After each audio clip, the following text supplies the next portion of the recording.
Nenda familia nyingi mahusiano yalishaisha. Yani mahusiano yale hasa ambayo ya kusema hawa watu wako pamoja, wako vizuri, wanafanya mambo yao pamoja, yalishapotea. Baba na mama wanaishi nyumba moja, lakini kila mmoja ana mipango ya kwake.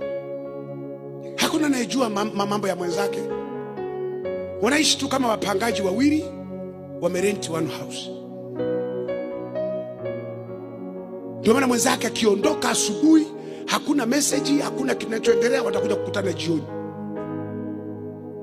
Sio kwamba hana airtime. Airtime zinafanya kwingine tu kuwasalimia wengine. Mnaendeleaje? Za kazi. Wako akanamuruka. Anamuruka. Hebu muulize jirani yako, mwenzako alikupigia simu leo?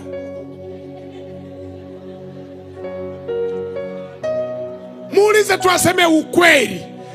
Muulize, ulipokea message yoyote ya mwenzako mchana wote wa leo?